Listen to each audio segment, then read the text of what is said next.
Hola, doncs estem aquí a Mura, a les Rafardes, i hem fet collita de pebrot peronet, que és un pebrot semibitxo, pica una miqueta, però no massa, just per donar gustet.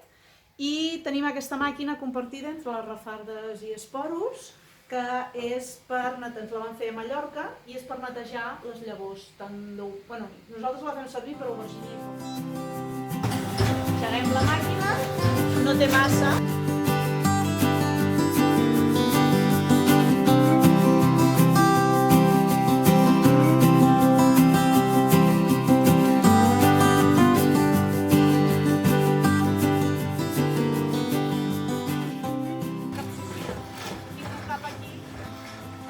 Si et toques els ulls, ploraràs, no?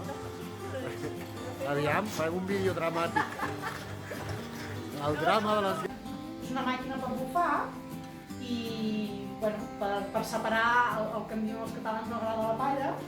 Llavors per aquí fiques tota la llavor que tinguis amb tota la pallofa i aquí hi ha un extractor. Doncs és l'Ernest, que és l'inventor d'això, el que fa això és, bueno, jo diria que això és un extractor que el que fa és bufar. Bueno, el que fa és bufar segur, no sé, estic segura si això és un extractor. El que tenim a l'era, que ens el vam copiar amb l'ajuda de l'Ernest, és amb un extractor.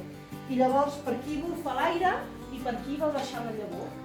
I llavors totes les pedres i tot el que pesa molt cau el primer, la llavor plena cau en aquests dos primers, llavor buida allà i alguna de pallofa, i la pallofa, la palla o les herbetes o les fulles cauen a dalt de tot. Llavors, generalment has de fer una segona passada i et queda la llavor totalment neta. Et separa la llavor perquè la llavor, al tenir germen, pesa menys. Aquí hem ficat aquesta rentadora, que bàsicament és el que aprofiten és el biombo per centrifugar.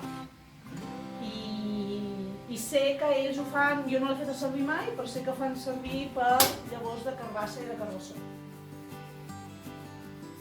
Bé, avui estem una cosa important, amb la Xènia de l'era.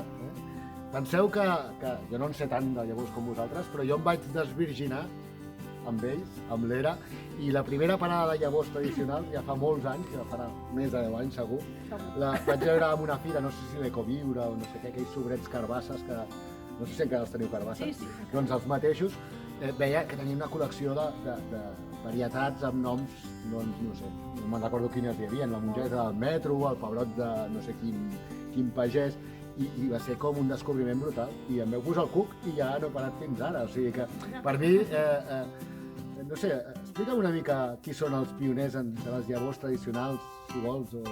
Bueno, els pioners, òbviament, són ecollavors, que es mereixen Ecollavors? Ecollavors serien els primers. Per ells, sí, doncs, aviam si podem visitar-los i us els ensenyem. Sí, estan per la Garrotxa. I després Esporus sí que el van iniciar l'Ester, que ara porta l'Ester Casas, que porta el projecte de les Rafardes, amb altra gent, amb l'Anna, la Paula i l'Ernest, i el Jaume Brustenga, que ara és professor de l'Escola Agrària de Manresa. I va sorgir una mica d'això, no? de tot l'ambient de l'Escola Agrària de Manresa, a finals dels 90, una mica aquesta necessitat de busquem varietats que s'adaptin a la producció ecològica, que fem, on les trobem, i van dir, doncs anem a buscar-les. No? Tothom deia, els pagesos tenen, bueno, anem a buscar-les i guardem-les en un lloc i fem el banc de llavors. I d'aquí va sorgir Esporus. Qui no ho té clar, suposo que recomanes que contactin vosaltres. Sí. Què els hi podeu oferir, diguéssim, a la gent que ara vegi aquest vídeo i diu, ostres, les llavors tradicionals, què puc fer per elles? Com puc salvar-les? Bueno, jo crec que una mica el missatge és dir, només que quan vegis algun pagès o una pagesa o algun hortelà que fa les seves llavors i tal, i t'explica històries, doncs captar fagocitar aquesta informació, perquè encara que a tu et sembli que allò ho sap tothom, doncs segurament només ho sap aquell senyor o poca gent més que aquell senyor. Això jo crec que és molt important, la sensació que vas a un lloc t'expliquen coses i que si tu no ho retens i ho graves, allò es pot perdre per sempre.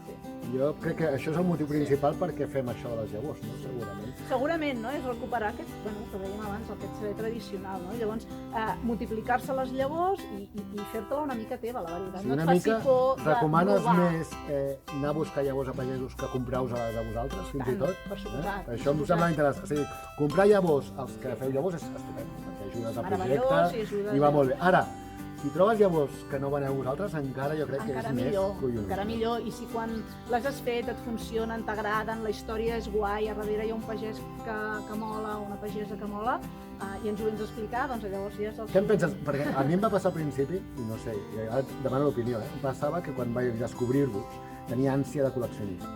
Llavors vaig omplir el meu banc de llavors de moltes varietats, segurament varietats que moltes ja no les plantaré mai més, perquè estan allà a la nevera. I potser ara l'evolució et marca a buscar coses més pròpies del lloc concret on Clar, estàs, no?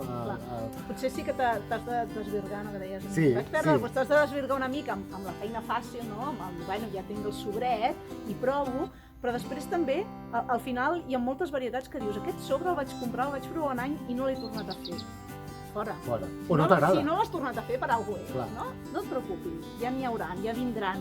I a més, quan et comences a ser una mica un raret del tema dels llavors, una mica friqui de les varietats de l'or... Som rarets, ja ho he Sí. dit, som rarets. Això, i dic, val bé, un cop ho has assumit, llavors Ja ja està, no pots passa exterioritzar-ho. Podeu ser raros també. I tant, sisplau.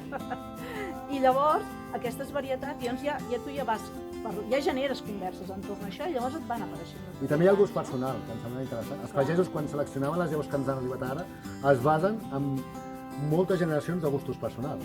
I tant. Gustos personals, si són pagesos també la demanda que tenien, no? Perquè al final el pagès s'ha de guanyar la vida, no? I si a les persones que anaven a comprar al mercat els agradaven els tomàquets grans, acabava triant les seves varietats, no? I agafant sempre els fruits més grans per guardar llavor, perquè això seria que era el resultat. I també la natura posava de la seva part. Les varietats que no funcionaven, Selecció natural. selecció natural, plantes malaltisses, plantes poc productives, fora. Òbviament sempre s'ha. O sigui, hi ha una part d'adaptació.